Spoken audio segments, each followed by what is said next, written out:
Trees are excellent plants to grow and they have a huge variety of uses. They are a lifelong commitment though, so you want to choose them carefully. Unlike annuals, like vegetables that grow for only 1 year, or else perennial flowers that are easily moved around, when you install a tree, that's where it's going to spend its life. So you want to choose the site correctly and also spend some extra time choosing the tree as well. Now, picking the right tree starts at the garden center, and what you want to do is look for plants that are healthy, they have signs of new growth, they're doing really well, they just obviously have the bloom of life about them. Look out for any trees that have any insect damage, any holes in the leaves or withered leaves, and also in the bark, look out for any scarring like this. This guy had obviously been nicked or something during travel, and he's going to be off to a bad start. So look for trees that have nice smooth bark and no signs of damage. Installing trees is quick and easy. There's an old saying that says that you shouldn't put a $5 tree in a 50-cent hole.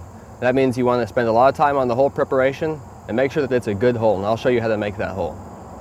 Okay, so when you dig your hole, make sure that you have the depth of the hole just the same depth of the root ball of the tree.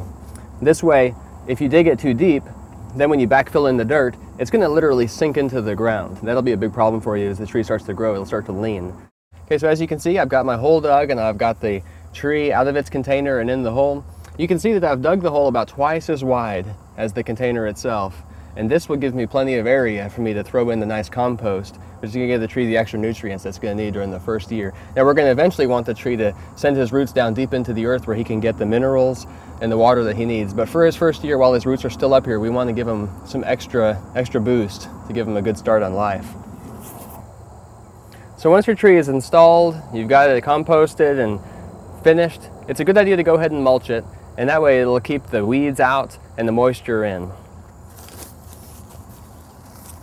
Now, as you're mulching, the thing to do is to make sure that the mulch doesn't gather up around the tree. That's a bad thing because the tree itself doesn't want to have the mulch right up next to it. Make sure you pull it away from the tree itself and mulch all the way around it. And I like to extend about a 3-foot area of mulch, and that'll keep all the weeds away from it, and it'll also keep this moisture in the ground where it needs to be.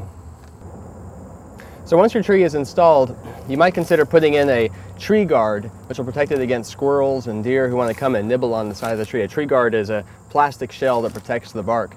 If you have a big deer problem, consider building an entire cage around this whole tree, which will prevent the deer from getting access to it in the first place.